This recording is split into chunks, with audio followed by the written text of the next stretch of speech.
NTS GAT General Past Paper 19 September 2021. In this video lecture, we will discuss quantitative reasoning part 1. Question number 1 is what is surface area of a cube which has volume of 64? Volume of the cube हमारे पास जो है वो 3 sides की length यानी length, height into breadth को multiply करके आता है हमारे पास. और जो कि क्यूब है तो इस वजह से इसकी जो साइड्स हैं वो इक्वल होंगी. सो अगर हम 64 को स्प्लिट करें 3 टर्म्स में तो आपका ये 4 की पावर 3 आता है.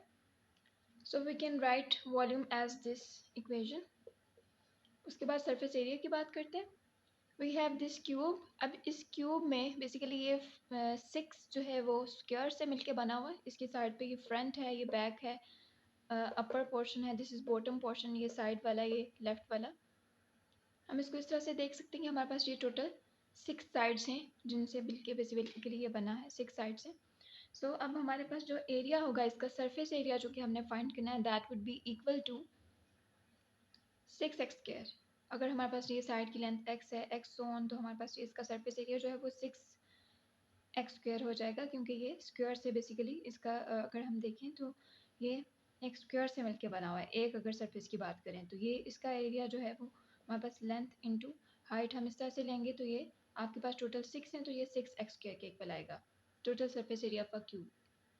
तो इसको अगर देखा जाए तो हमारे पास x की जो वैल्यू है वो 4 आती है. x की वैल्यू आपके पास 4 आ गई और सरफेस एरिया अब हमने फाइंड करना है तो उस केस में this would be equal to 6x square. So now 6 into 4 square. 4 4s are 16. So 16 multiply 6 you get 96. That is the required answer. Question number 2 is if a is equal to 9 multiply 8321 and b is equal to 9 multiply 7321 find the value of a minus b. तो हमें a minus b find करना है. तो हम इसको कुछ इस तरह से लिख लेंगे.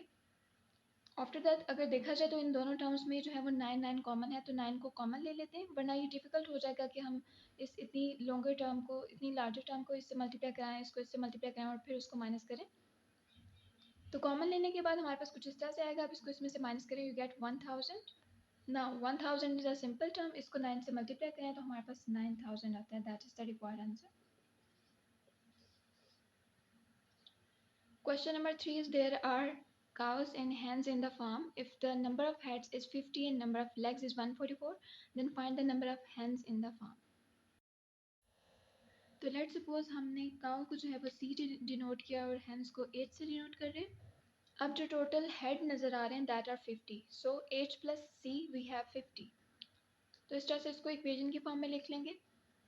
नेक्स्ट हम नंबर ऑफ लेग्स फाइंड करेंगे. अब चूँकि hen की जो है वो 2 लेग्स हैं जबकि आपके पास काउस की 4 होंगी तो हम इसको कुछ इस तरह से लिखेंगे. क्वेश्चन में गिवन था कि टोटल जो लेग्स हैं वो 144 के इक्वल आएंगे. तो हमने इन दोनों को इस तरह से ऐड किया, 2 हेन्स की और 4 जो है वो काउ की. So you get this one. This is second equation.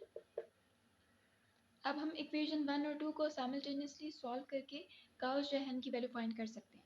तो सिंपल मैं इक्वेशन 1 में यहाँ पे काउ की वैल्यू पुट करके इसमें सी की वैल्यू फाइंड करूँगी और यहाँ पे पुट कर दूँगी तो मेरे पास जो सारी इक्वेशन है वो एच में आ जाएगी. लाइक अब हम नंबर ऑफ हैंड्स फाइंड कर सकते हैं. इक्वेशन 1 को मैं कुछ इस तरह से लिख सकती हूँ 50 माइनस एच. अब ये जो सी की वैल्यू है मैं यहाँ पे इस इक्वेशन नंबर 2 के अंदर पुट करने लगी हूँ. सो पुट करने के बाद आपके पास कुछ इस तरह से आ गया है. सी की जगह 50 माइनस एच लिख दिए. फर्दर हम इसको सिंप्लीफाई करेंगे. We have this one. Next अब एच को जो है इसमें से माइनस कर लें और जो कांस्टेंट है वो आपस में माइनस कर लें. You have this. Negative negative से कैंसिल हो जाएगा और 2 को इधर डिवाइड कर दें 52 पे, सॉरी 56 पे. तो इसको सिंप्लीफाई करने के बाद आपके पास 28 आंसर आता है. तो 28 जो है वो हेंस थी. That is required answer.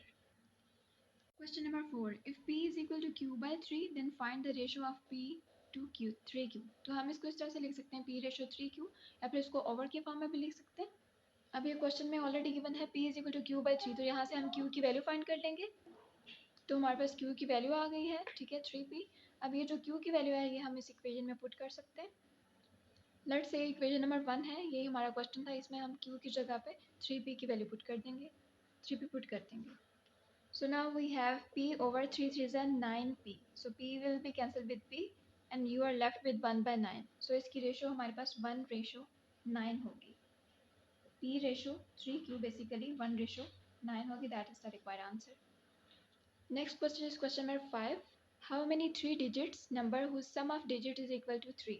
अब सबसे पहले तो हमारे पास जो डिजिट है वो बेसिकली 3 नंबर्स का होना चाहिए और उनका जो सम है वो भी 3 के इक्वल होना चाहिए. तो सबसे पहले हम जो है वो नंबर्स देखेंगे, आपके पास 3 भी हो और उनका सम भी 3 के इक्वल हो.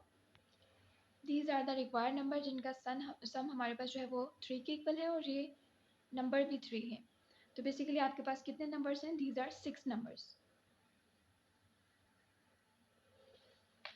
Question number 6 is the speed of vehicle is 40 miles per hour. When time has to be reduced by 12 minutes, how much speed will increase? हम इसे कुछ इस तरह से लिख सकते हैं. टाइम स्पीड, पहले जो हमारे पास स्पीड थी that was 40 miles per hour, जबकि टाइम उस वक्त 1 घंटा था. तो जब हमारे पास टाइम जो है 12 मिनट्स रिड्यूस हो गया तो इस केस में हम 60 में से 12 को माइनस करते हैं, हमारे पास 48 आ जाते हैं.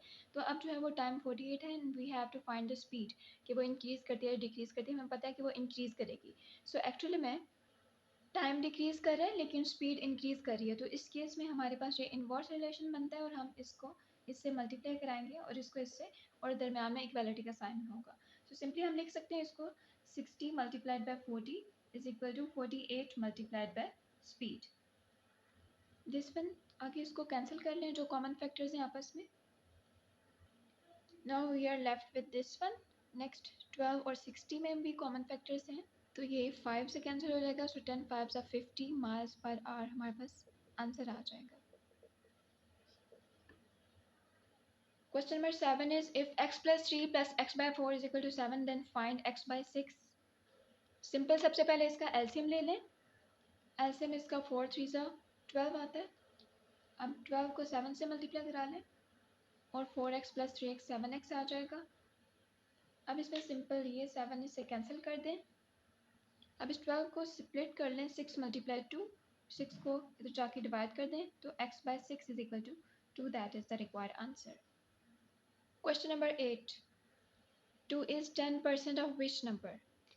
तो बेसिकली हमारे पास जहाँ पे 2 is मतलब 2 is equal to 10% of which number. Of की जगह यहाँ पे मल्टीप्लिकेशन का साइन और नंबर की जगह x लिख देंगे.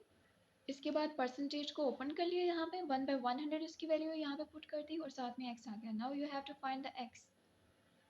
You get 20. That is the required answer.